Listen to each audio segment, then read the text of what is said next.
les pertes des Occidentaux, des Alliés, l'armée des Alliés en 24 heures.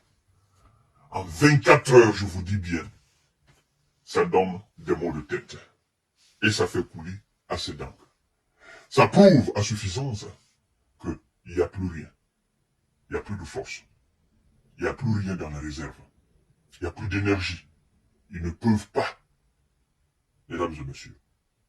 Partagez la vidéo dans tous les groupes possibles. Oui, ça donne des maux de tête. Jusqu'à 1160 militaires. 1160 militaires en 24 heures du côté des Alliés. 155 drones, 6 missiles Storm Shadow. Les pertes des Alliés en 24 heures. 24 heures. Le long des lignes du front. Sur l'axe de Kupiansk,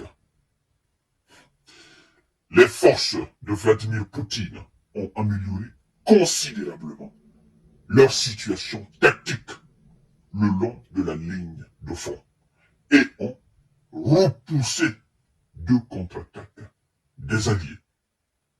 Les Alliés ont perdu jusqu'à 30 soldats à ce niveau. Chers dames, chers messieurs, chers conseils. L'armée de Vladimir Poutine a amélioré sa situation sur l'axe de Donetsk. Les pertes des ennemis s'élèvent à 630 militaires. Chers dames, chers messieurs, chers demoiselles. Alors, les forces armées russes ont repoussé 8 contre-attaques des forces armées des Alliés sur l'axe d'Edvika. Les forces des Alliés ont perdu jusqu'à 380 soldats. Mesdames et messieurs, partagez la vidéo dans tous les groupes possibles.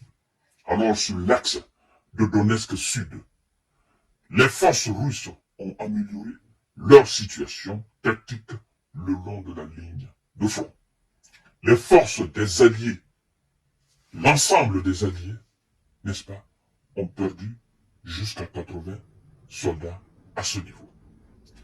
Les pertes alors des Alliés, l'armée des Alliés sur le front, parce que, est-ce que nous allons toujours continuer à dire l'armée ukrainienne? Non, l'Ukraine n'a pas d'armée.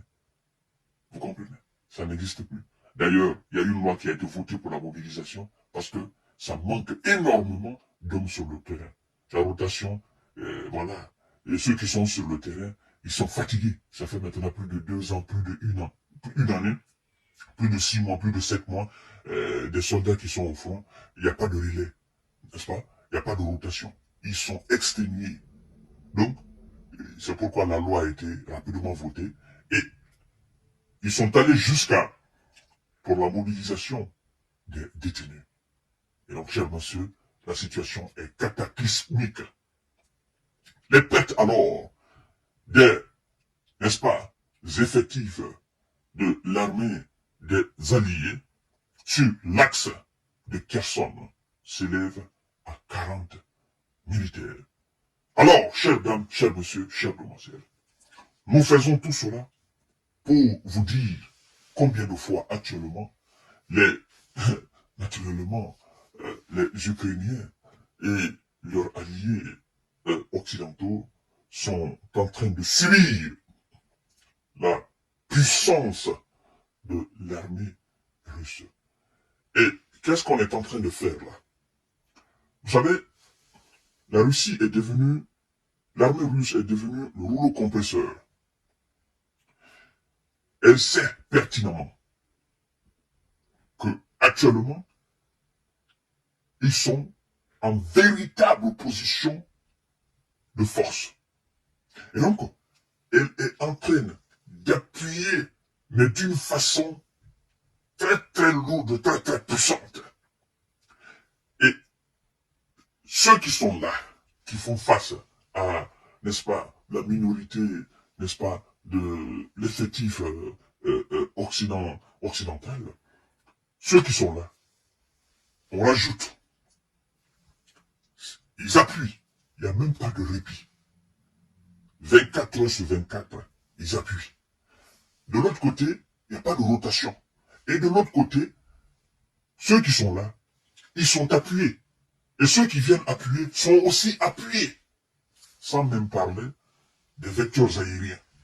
Sans parler des missiles qui viennent de derrière. Sans parler des obus. Sans parler de ces bombes-là. Sans parler des multiples roquettes. Donc, actuellement, ils sont cernés. Ils sont cernés. Ils n'ont pas d'échappatoire. Vous savez, en ces moments critiques, il faut savoir faire la différence entre les discours politiques des hommes politiques et la réalité sur le terrain. Parce que, à partir du moment où le patron de l'armée de Zelensky, M. Oleksandr Syrski, lui-même admet ouvertement que les Russes sont, c'est-à-dire, ils sont incalculables, qu'ils sont supérieurs et qu'ils avancent. Ça veut dire que, voilà, c'est le NAS, au fait. Ça n'a rien à voir avec les politiques. Ça n'a rien à voir avec les militaires sur les plateaux de télévision. Non. Parce que lui, il est militaire. Il est patron de l'armée. Et il est souvent sur le terrain. Donc, ce que lui dit, c'est ce que nous, en quelque sorte, nous allons décortiquer. Et il est en train de revenir sur les mêmes propos de Valérie Zaluzny, en disant, nous ne pouvons pas. Il n'y a pas de match entre ces deux pays. Nous ne pouvons pas. Nous n'avons pas les mêmes moyens. Vous comprenez?